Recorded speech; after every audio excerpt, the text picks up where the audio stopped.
Welcome to the Tuckcast with a splash of bourbon, presented by Tuckaseegee Fly Shop, with a location in Bryson City in Sylva, North Carolina. Be sure to follow the crew on Facebook at Tuckaseegee Fly Shop, Instagram at Tuck Fly Shop, and YouTube at Tuckaseegee Fly Shop for the latest information and instructional videos. Be sure to visit tuckflyshop.com for all things fly fishing in Western North Carolina and beyond. Remember, the online store is always open and you people are shopping, and we thank you. Today's episode is brought to you by Brady's Handmade Nets. Purchasing a Brady's Handmade Nets ensures that you will not only have a net, but an heirloom for generations to appreciate for years to come. Pride, professionalism, and attention to detail are all traits found in a Brady's Handmade Net. Visit bradyshandmadenets.com for more information. I'm your host, Shannon Big Mess Messer, joined by Bobby, the bearded wonder, Bennett. All right. Take two, Shannon. Take two, baby. I did hit record. I always forget to hit record. Man. There's too many buttons on this thing. Gosh, man. I know what it feels like not to hit record. So for those of you watching on YouTube, the cameras aren't wanting to work today, so we got to knock this thing out before 6 because Shannon's got a phone call. So yeah, it's just going to be our logo up there on the screen and a little bit of advertising we threw up for Brady's Handmade Nets. Quality nets, by the way. Absolutely. But Josh called me. Did he? He's making me a net. That's right. You told me that. Yeah, last man. week. So I'm looking forward to that. Yeah. I just told him, he asked me some questions, as he would do with any of you folks out there. When you order a Brady's Handmade Nets and it's custom, they're going to ask you some questions and That's cool. find out some information about you. So he's kind of like surprising you with what's going to be on Yeah, it? he is. I told him, I do like lighter color wood. Yeah. Other than that, I'm cool. So That's cool. There'll probably that be was something neat. cool to it. Yeah, absolutely. So looking forward to that. But appreciate Josh and his dad sponsoring the Tuckcast with a splash of bourbon this month. They do a wonderful job. And if you want to know more about that, we did a podcast with them, and it's on YouTube, the video when they visited here in studio interview. Yeah, 2-3 months ago. A lot of photos up of the nets and the things that they make. So if you're interested in one of those nets, be sure to reach out to them at bradyshandmadenets.com. Really good website. And get you a net, man. It's great. Dale loves them. Dale's all about them for sure. But Speaking of Dale, he's not here. Big Diesel, Slacker. Big Coach Diesel Collins should be throwing a hopper or something right now. I guess. I hope it's pouring rain. I don't want to be jinxed, man. I'm So joking. I'm joking. Don't want that to happen. Hope everybody's having a great time out there, and Dale is out there on one of our hosted trips that we do out in Montana.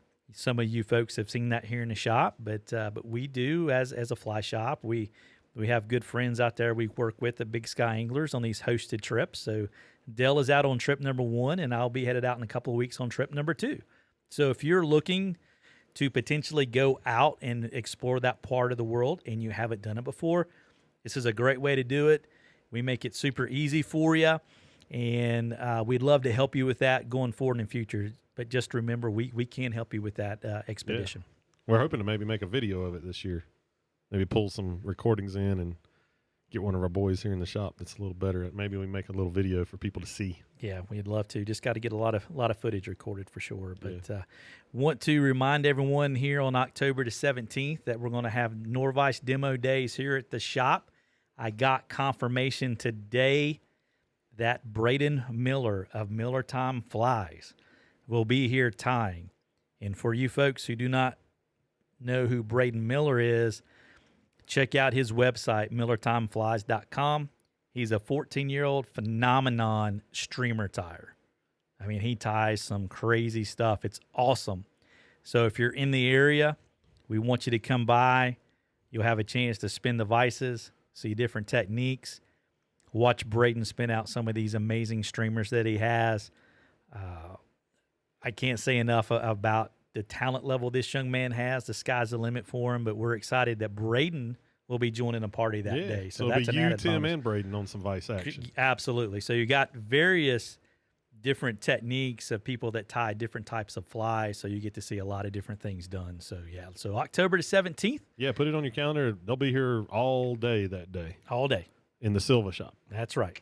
Be there or be square, as Vern used to say. Be there or be square.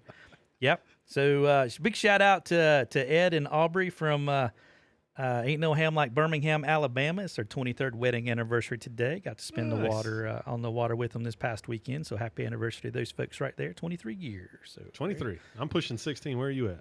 I'll be 20 this. 20. That's a big one. Big 20. What day is that? August the 9th.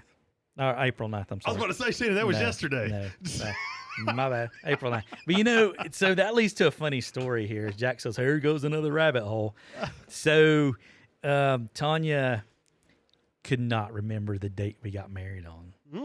I won the bet. I said it was April the 9th. What did she think it was? No, she had another day. Yeah. I was like, dude, it's April the 9th. Guess who was right? Yes, boy. I was right. So, yeah, big 2-0 this year for us. So, yeah. Oh, that's cool. Yeah, that's man. cool. You don't hear that a whole lot anymore. So, that's Yeah. awesome to see. So, yeah.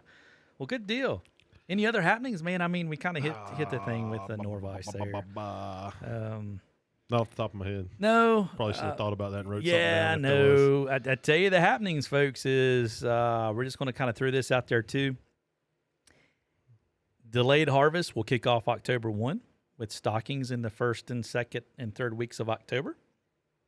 So if you're looking to schedule a trip from October through whenever, hop on it now. Yeah, people usually start calling like crazy in August for October, November. So definitely, whether it's with us or somebody else in Western North Carolina, whether it's, up towards Boone, Nashville, wherever, Brevard, definitely you might want to get on that and get it booked as quick as possible, especially this year because we've had an influx because a lot of people that were scheduled in the spring just said, hey, let's push it to the fall from everything being shut down. So now there's probably going to be even more demand come October, November. So can't stress it enough. Go ahead and get it on the books with whoever you're going to go with. That's right. So a lot of good guides. Our phone number is 828-488-3333. Once again, 828-488-3333. Or you can book it online at tuckflyshop.com. So get that out there as soon as we can. So we got a pretty cool topic today. And maybe after we're done with that, I'll probably buzz Dale and see if we can get him to get in on the phone. Like we said, he's probably still fishing because they're a couple hours behind us. But we'll give him a call. We might just sit here and listen to it ring. But we'll give him a shout and then maybe do a fishing report to close it out. So today's topic is something I actually wrote a blog about. Gosh, man, it's been years ago now. But it's for fall/winter fishing. And it's basically kind of how to prepare for that. And I know it's August 10th. It's still warm. I know probably people south of us and even east of us that aren't in elevation are probably like, man, it was 95 today. Why are we talking about fall and winter fishing? But it's something to just kind of have in the back of your head. And maybe if you don't have some of this stuff, go ahead and start purchasing it. We've seen a couple of these items you probably already have, but some of it, you may not. And you may be like, man, I'll just get it when I get there. I'm going to be completely honest. Some of the supply chains aren't the best right now.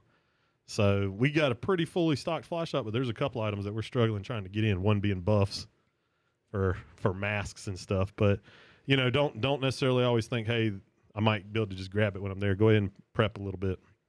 So that's kind of what this is to help you out with that. So the first one I got, because this has happened to me before, especially when I was traveling up here, and I know some of you do like day trips and stuff, so it's not necessarily that you got a suitcase. Bring extra clothes, especially if you're on a day trip. Because if you fall in and it's 37 outside at 8 o'clock in the morning, it's going to be a bad day. It's going to be a rough day because it is cold when you fall into 43-degree water and it's 37 degrees outside. Not only the safety issues of hypothermia, obviously you might be close to your car or something, but just kind of think of that. Bring extra clothes. Bring something that you would still fish in because you could change your clothes, put your good clothes back on, warm up a little, put your waders back on, hop back in the water, So it is a possibility now the inside of your waders are going to still be wet, but you'll be able to at least get through the day. But you ever had that where you fell in and didn't have a change of clothes, Shannon? No. Oh, man, that is miserable. Yeah, no, that's something that we always had was an extra change of clothes, and part of that has to do with like you said, it's safety, it's hypothermia. Yeah, hypothermia can happen in the summertime. Yeah, absolutely. You can get caught somewhere back here in these mountains and have a storm come through, and you get that change in temperature, and it your body temperature drops that fast. You can have hypothermia in a summertime day. So that exists. That chance of hypothermia is out there every day of the year, but it's greater in the winter time. Wintertime with hypothermia and frostbite, things like that. Those things can sneak up on you there. And there's no shame in the game by having extra clothes with you. Carry a towel as well, if I could add that to that. Something you can dry off with. That's actually, that's a good one. It's also a good bath towel in there, or a beach towel or something like that you can dry off. And who knows, you might have to go hide in the bushes to do all that. But when you're freezing, and trust me, it's a shock to your system when you fall in and it's that cold out. It is. You're like, what the heck? And you can't get out of the river fast enough. Amen. It is rough. But that's a good one. That's probably one of the most important ones in my opinion. The next one I got that I think is super important, and Shannon added to this when we were making the list earlier, is hand warmers / foot or toe warmers. I've never done the foot or toe warmers, but I've always had some hand warmers with me, only because after you catch a fish, you got your hands in the water, you release them and stuff. When you go to try to tie a knot with cold fingers and you can barely touch your thumb to a couple of your pinky finger, man, it is tough to tie knots. So hand warmers, man, those will save your day. The foot warmers, apparently you've probably done that because you mentioned it. So I'm a huge advocate for those. And for me, if I can keep my toes warm, I can stay out there all day. Everything else, I'm good. So what I like to do is have a quality sock, which is important. Have that quality sock, and then I get the toe warmers. There's various brands, and there's an adhesive part. Now, they say to put on the top and the bottom of the sock, not directly to your skin, okay? I just put them on top, and by doing so, since my wading boot is not tight, I have space in there. The air can circulate, and it will keep my toes warm. That's cool. I can say if I'm standing in a deep part of water for quite some time, it can start to lose its effect. But once you start moving, get somewhere, you'll warm right up, and you're good to go. So to be clear, you put it on your actual sock, not the wader booty. Correct. It goes on the sock, and then you put on your wader booty. Gotcha. That is correct. Just want to make sure so people aren't like, man, this didn't work. Shannon said it would. No. And then things are soaking wet. Yes, correct. Yes. And then when you're done, if you take the adhesive and stick them side to side and leave them, they'll puff up like a big ball too. It's kind of cool, to kind of play with. It's just that reaction that they do. Works well. I tend to buy a huge box of hand warmers and toe warmers. That will typically get me through the winter season. Yeah. Is what I do.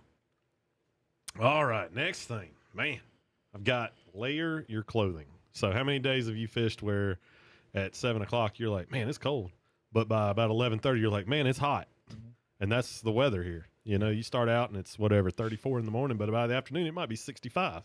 Yes, and you need to be able to peel off a layer, a jacket, a pullover, quarter zip, right. Long sleeve shirt, whatever it may be. Everybody's a little different. I don't get as cold, so a lot of days I don't put a lot of layers on because I get hot too fast. But, I know there's a lot of skinny folk out there. Yeah. I ain't skinny, but the skinny folk layer up. Yeah, and the thing about layering up too, Bobby, is that a lot of these garments that we have today are very technical and they're made for layering. So you can keep the warmth without the bulk, and it's a system. It really is a system, whether it's an Orvis or Sims or Patagonia, the brands that we carry, they have some systems for layering and they're quite effective. Yeah. It's super important. Being able to remove that outer garment and put it into a backpack to keep you going is great, but you need breathability. So if you're layering up so thick and your layers can't breathe and you're holding all that moisture next to your body as you perspire, you're going to actually be cold. Yep. So having quality products to layer with is huge. So some Capeline, there's different things. Yeah, don't wear cotton. Cotton's bad. It's the kiss of death in some ways for sure. But having the right garments when you're layering up, especially against your direct skin, can make the difference in having a comfortable day or a non-comfortable day. Regardless if you fall or not, you might feel like you have fallen because you can't breathe. You can't have that exchange of moisture away from your body. I've actually got a great example.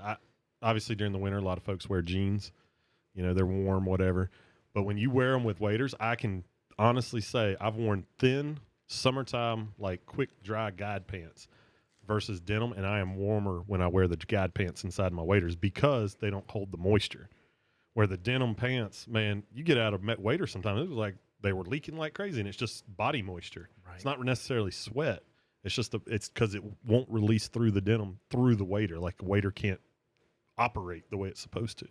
Yeah. So make sure you buy the right type of clothing to go under that when you layer in, whether it be some type of long underwear / wading pants or whatnot. They've got several things out there, but cotton is awesome, but it's your enemy when it comes to breathability in a pair of waders, for sure. Especially jeans. They actually recommend not wearing jeans in waders, so it's not the right thing to do. I think the ladies do it best. Most of them kind of show up in some type of yoga type pant, and they complain the least about being uncomfortable or cold. Yeah. And I think it's because of the materials that their garments are made out of.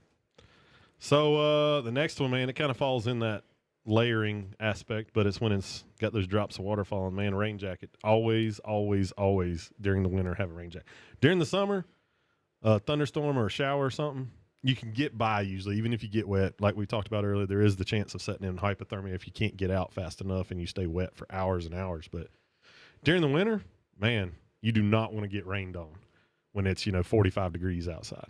So rain jacket, that's just kind of a must, and that's something that it doesn't have to be super high end Gore-Tex where it takes up a lot of room in, but you can just get a rain shell enough to get you to where you need to be, especially if you walked in somewhere or something like that.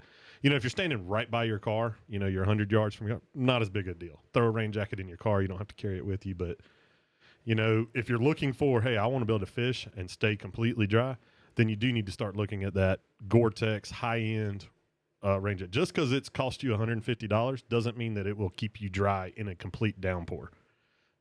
Gore-Tex, Gore-Tex, Gore-Tex. If you want a rain jacket that you can stand in torrential rain and fish, you need Gore-Tex. No doubt about it. 100%. Agreed.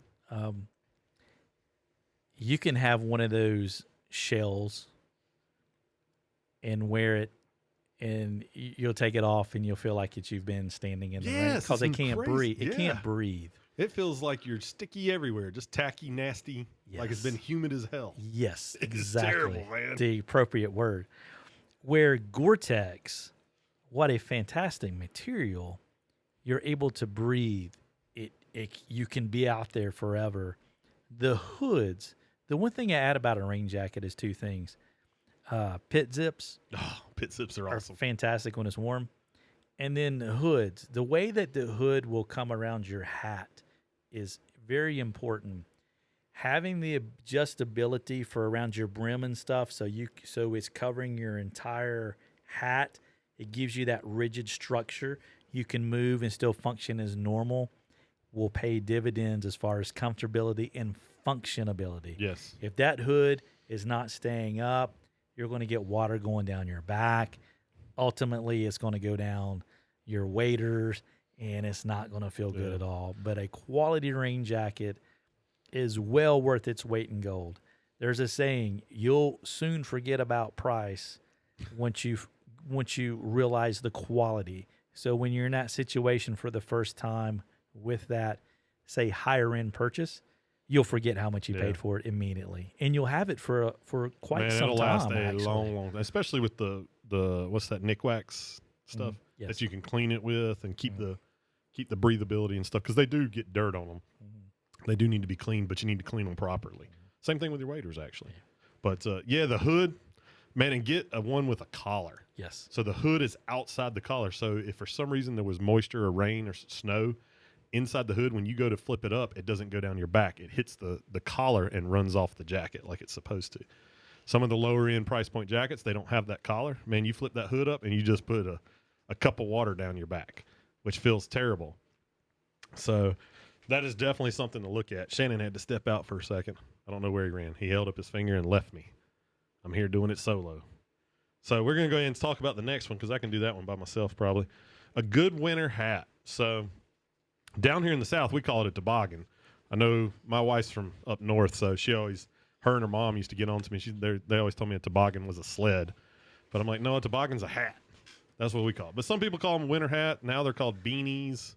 There's all different names for them. But something that protects, obviously, the heat coming out of your head, because that's like the greatest loss of heat usually is through your head. But something that maybe you can pull down over your Your ears, they even make ones that cover like your mouth and face and nose. Totally up to you. That's a little bit too much for me, but right now with COVID, that might be the best thing to buy. I don't know. Yeah. I know a lot of hunters wear those because they're sitting still in a tree stand. Balavia? Yeah, what's that thing called? I know it's just starts with a B. Yeah, baklava. Baklava. There we go. Baklava. That's what those are called. Yes. So, if you need to go to that extreme, everybody's a little different. Kind of pick what fits you best. Some people want something that's packable so they don't have to wear it all the time and they can shove it in their vest or pack or in the waiter pocket where their hands go, whatever works for you. I usually during the winter, I bet I have 2 to 3 beanies in my truck. Like they're stuffed in a cubby in the door, in the center console or somewhere because sure enough, you'll leave it and be out there and be like, man, I wish I had a beanie. And then you go, oh, I got one in my truck. Yeah. Let me go grab it. Yeah. So there's just those things. I think those are, a thing. Neck buffs, they're hard to come by right now, like we mentioned earlier. But a neck buff keeps your neck warm, obviously. The wind's blowing, whatnot. Not a lot of leaves on the trees that time of year. So a neck buff is something to go with that winter hat that may keep you a little more comfortable. And it can act like a baklava, and you can pull it up over your face some, just to kind of keep the wind off of you if you need to. With that, I mentioned having more than one. If you fall in the water, you might want more than one. Keep that with your extra clothes. So it's one of those things, have like the emergency kit with kind of all this stuff ready to go again. Absolutely. Shannon mentioned this one a little earlier, socks. He kind of hit it briefly. Do not 100% go cheap on socks. No. Spend some money here. Yeah. Go spend, $15. I'm talking $15. It's not a ton. If you can spend a little more, that's great. But usually you can find a great pair of socks between $15 and $30. And it pays dividends for sure. They fit better. They're more comfortable at the end of the day. They don't get all stretchy and wrinkly, and you don't get that like toe wedgie jam up there where the socks started to slide off your foot, and they're just so much better. They wick moisture usually, like we talked about earlier. There's just so many pluses to it. Once you buy them and find out that they last years and not one season. I've got socks that that are 10 years old that I still wear. Yeah. So the money's there. You're just paying it up front and getting the results for multiple years rather than buying a sock and then next year it's got a hole in it and you throw it out and you go buy another $3 sock. So socks are the one area that people skimp on all the time. Mm-hmm. You buy a new pair of shoes, typically you should be buying new socks at that point in time. Yeah. In a lot of cases, that's how it should work. But a lot of folks don't. However, if you invest in that quality pair of socks, whether you're hiking or fishing or hunting, they're going to pay you back tenfold. Yeah. In quality, comfort, warmth, moisture, wicking abilities, durability, odor abilities. So people are wearing the same socks over and over again. There's some things to be said about those socks, and also these socks in some cases have some kind of ribbing sometimes in your arch area, and some things that really kind of gives you some orthotic type support. Hugs your foot. Hugs your foot, just like a Ferrari takes a corner. We should probably say a Mercedes since they're kicking everybody else's butt in F1, but that's the thing about a quality sock. And as you mentioned, $15 to $30. You'll be set for socks, and you'll get multiple years use out of them, as long as you don't lose them. Yeah, lose them or let the dog chew them or whatever. You always have that one that gets lost, like the dryer fairy takes it. I don't. Everybody else at my house does, but I don't. Yeah. I don't understand it. I just think that they try to throw it at the basket and they miss. Yeah, and it's like behind something in the house for a year. Yeah, no, absolutely, especially Braden. Yeah, it's bad, but it is an investment. And it's one of those things that if you realize it, it's such a small investment, but yet can make you so comfortable, or it can ruin your day. Yeah, it could literally ruin your day. Yep, it's like a rock in your shoe where it's just annoys you all day. Absolutely, yep. That's a great way to say it. And then cushioning. You think about the cushioning aspects of these socks. It's tremendous. It is. Who knew that the biggest thing we talk about would be socks? We spent more time on it. I wear quality. I'll wear the socks that I wade in all the time, all winter long. Yeah. I just over and over and over. I've got some We have both the Orvis and the Sims. I have both, and I'll wear them all winter long, man, whether I'm in the water or not. I just like how they feel. They feel great, and they last. It does. They last crazy. for sure. Absolutely.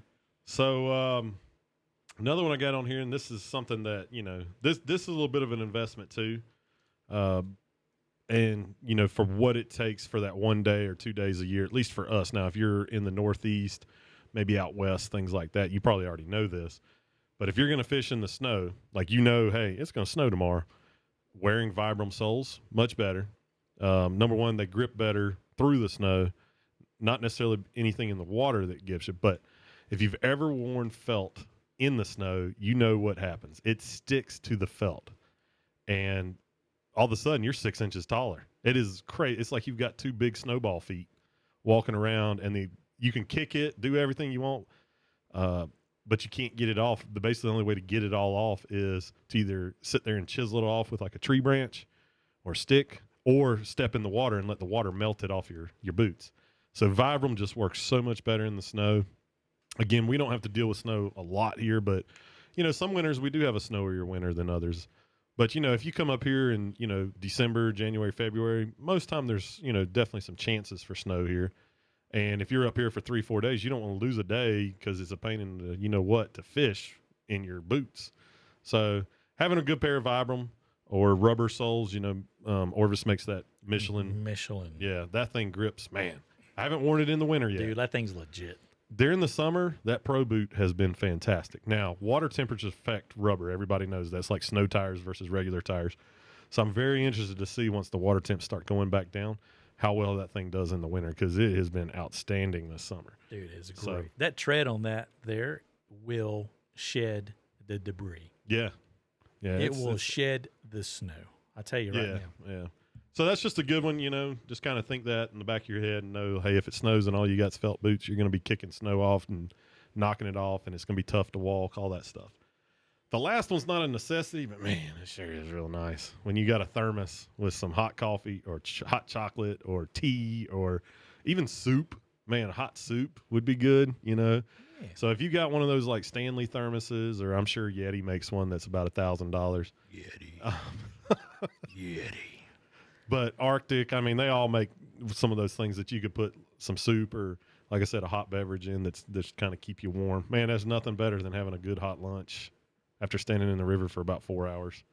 Yes. So, and sometimes you're not anywhere where you can just run and grab something from, a local establishment, whether it be fast food or a restaurant. So it's nice to kind of bring that with you. Yep. Jet boil, anything like that. I've had trips where I've brought hot chocolate. Dude, it like turns the trip. Everybody's like, oh, man, this is awesome. They're out there all kind of cold because they're not used to it. Yeah. And you break out some hot chocolate, and everybody loves it, man. Yeah. So that's kind of the list that we came up with. I'm sure there's some other things that if y'all ever want to leave comments or anything, feel free to put them up there. And certainly challenge you folks. If there's anything that you would do any differently, be sure to leave us a comment there on our YouTube channel. We'd like to hear what those are. We'd love to hear that and maybe add to the list. If I could add one bonus, I'm going to call it the pro tip. The pro tip there that we're going to have today is going to be, along with the hand warmers, which are super important, I am not someone who wears gloves on the water. We know that there's people who do wear gloves on the water. I totally forgot about gloves. And we didn't add that to the list. What I will do, in conjunction with the hand warmer, I keep a small washcloth in the pockets of my waders. After I remove your fish and the fish swims off, I dry my hands off to remove the moisture, and then I will use the hand warmer to keep the fingertips functionable, so I can do whatever tying and stuff I need to do. But that small little washcloth, so cheap to have, but it really pays dividends for me. So if I can throw one pro tip to you out there, be sure to maybe carry a little dry cloth to dry your hands there. And if you folks are wearing gloves, I would love to hear. You guys, please comment in the comment section down below. Let us know what you think and what you're doing to stay warm there, what some tips you may have there. So, great list. Obviously, there's quite a bit more things out there, and we can't cover them all, but it's a great starting point. Absolutely. You want to try to call Dale? We're gonna try to call Dale. I think you got to turn something on for me. I've got Bluetooth on. Do you? Okay. All right. So I probably need to turn it up, right? Yeah, turn the volume on. All right. So here we go, boys Let's see if this and will ladies. work. It's saying I'm connected, but oh, there it is. You see it? Yep. It's all right. Cool. Hold on. Yeah. Why does it keep doing that? I don't know. Do I need to disconnect it and then you need to connect it? Is that kind of how it needs to go? No, it said I was connected. Okay. All right. Cool. Well, anyway, folks, as we are, we're going to attempt to call in here to Dale Coach Diesel Collins all the way out there in Montana. Maybe. Maybe. Let me do that. Yeah. This. Give me a second. I don't know. This kind of reminds me of that point. Tom Petty, the You late, cut it off again? The late Tom Petty. All right. Now cut it on. That's what I'm doing. Try it one more time here. It's now discoverable. All right. Oh. Oh, there you go. It's trying. Well, the late Tom Petty, one of his CD, Running Down a Dream. I remember I got that CD and was listening to it there for the first time, and it got like halfway through, and he goes, "Hello, CD listeners. This is a time where those folks who have a cassette tape have to turn it over," and he goes through that little spill, and this kind of reminds me of that particular moment there. So Do it off and on one more time. Yep. Sorry, we might do all this, and then Dale may not even answer. But it'd be cool to talk to him while he's out there. It says it's now discoverable. I mean, There we go. You got it? I think it's working now. Cool. Maybe Cool. we'll see if it says it'll connect. It was having trouble connecting Maybe we're for some having reason. some issues for sure. Internet. I don't know. Well, internet doesn't have anything to do with Bluetooth. No, this is Bluetooth. There she goes. It says it's connected. Now let's go All right. here. Let's do that. All right, here Let's we hit go. that. Let's see what happens here, folks. About to bear with us. Boom. Hey, this is like calling somebody who might have won a prize. It's like it doesn't even want to like register to make a regular phone call. It's like my phone's messed up. Dang, Bobby. All right, hold on. So One more maybe- time. So maybe it was your phone that was messed up instead of the. Gosh, let's hope not. But yeah, this is like maybe somebody like winning the prize and Try trying it to on call. yours. Okay, I guess I have to try to pair it. Way to go, Smiley. Like I said, we're going to do all this. While we're doing that, I'll do the fishing report. Fishing report. he should- Fishing report. There it is. There we go. Oh, we got to do it when we're done. Fishing report. So we're still kind of seeing the same thing that we've seen. The temperatures around here have dropped a little bit. It's not quite as warm as it was maybe a week to 10 days ago. So that's definitely a positive. I think we actually had a night, I forget which night it was, but a few nights ago where it actually hit 59 degrees. So that was good to see. With that, I still think the morning game is probably the time that you need to be. And when I say that's from, first light to maybe 10:30, 11 o'clock. And after that, I'd probably go take an afternoon nap, get a good lunch, then maybe go back out, early evening, things like that. As far as flies, I would stick to the smaller streams. There are some good tailwaters, like if you go up to the Holston or Watauga.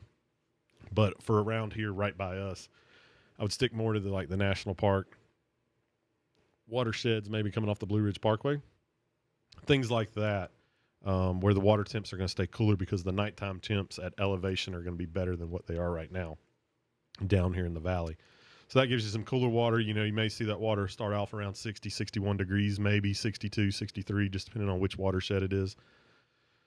By the time you start fishing, it's going to start going up. And by, mid-afternoon, you might see that stuff hit 66, 68 degrees even. And in some instances, maybe even a little higher. And that's the reason you don't want to hit that mid-afternoon if you can help it. Fly-wise, Keep going. Fly-wise, you definitely want to use like a Yellowstone pattern, maybe Cahills even are still coming off. Yellow stimulators. If you got any rubber legs on those stimulators, man, that seems to do a good job. Terrestrials, fantastic to do some terrestrial, whether it be hoppers, beetles, ants. We're still seeing those be very, very productive. If you get a little bit of rain shower. Reach the voicemail box today. Oh. If you would, leave a message and I'll return your call. We should leave as him a soon as nasty possible. message. Thanks. You missed out. At the tone, please record your message. When you've finished recording, you may hang up or press 1 for more options. You have disappointed every listener on this podcast. We sat here and hyped this up that you were going to tell us all about Montana, and now it's the hit the button, Shannon. Dun, dun, dun. Is there one of those? Yeah, there is. There's one here somewhere. Yeah, that's how everybody feels right All now. right. Well, anyway, we gave it a try, Dale. We hope you're doing well right there. We'll talk to you later, my man. Over and out. So, anyways, stick with those. If we do get one of those afternoon thunderstorms, I would definitely, have some streamers ready to go because you might get a little tinge to the water, and they're still eager to go after some streamers. So that's always a good game that you might be able to get one of those big browns to chase, flash, or maybe even eat a streamer. So definitely do that. We're going to try to do fishing reports too, where we're doing some on the stream a little bit more. Shannon did one, I guess, 2 weeks ago, maybe now? 2 weeks ago. Stand by for more this week. We got good feedback. People seem to really like that, so we'll try to do one of those every week to 10 days, maybe. Dude, it was hilarious. Sometimes it's tough to get out there and do it when you're out there, but we'll have it. Shannon did the NASCAR thing. If you haven't seen it, you should go watch it on Facebook. Just so you know, I'm not a NASCAR driver, nor do I claim to be. However, a lot of these people driving down Main Street sure act like they are for sure. But it was fun. It was nice to get out there and fish early that morning, and it fished good too. I got high hold. Yeah, you told me. Dude, I got high jumped hold. you. Have some etiquette out there, people. I got high hold. But anyway, it was fun. It was nice to get out there early morning before opening the shop. And the feedback from you folks was fantastic. I had phone calls. I had messages on Messenger. The Simmons boys from Haywood County came in and said, man, they went fishing because they saw it. So that was cool. I never expected the great response we were to get. But it was a blast. Then we love bringing you the type of information. And another good fishing report there by Bobby and another good podcast. We appreciate you folks listening. Be sure to share with your friends. Just let people know. We're not doing this to we're doing it for fun and be informative. That's what we're trying to do. We're not trying to make a buck or anything off this. We're just doing it because we feel like it's important for you folks to know. If you're not here, maybe you can feel like you are here, and maybe take a little bit of the stress off your life there. So anyway, we appreciate you folks listening for the Tuckcast with a splash of bourbon. We don't have any bourbon here with us. We've got some water, but there's a lot of great bourbons out there. And hey, maybe drop us a line. Tell us what your favorite bourbon is and your favorite bourbon drink, and maybe we can highlight some of those on an upcoming episode. Or send me some and I'll test it. Yeah, we've had some of that, so we appreciate that for sure. Tanya's employer was saying there's one you can't get in North Carolina, you can in South Carolina.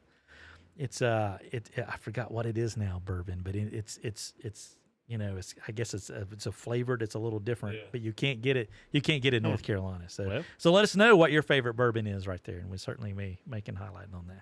So what do you think, man? All hearts and mind clear? Good, man. Awesome, man. We're going to bust this bad boy out so I can get on the phone there with Marvin. But anyway, thanks for listening to the Tuckcast with a splash of bourbon, sponsored by Brady's Handmade Nets.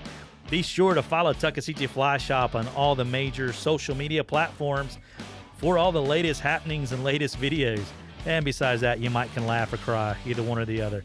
Have a question or comment, send them to info@tuckflyshop.com or via snail mail at Tuck Fly Shop, 530 West Main Street, Sylvan, North Carolina, 28779.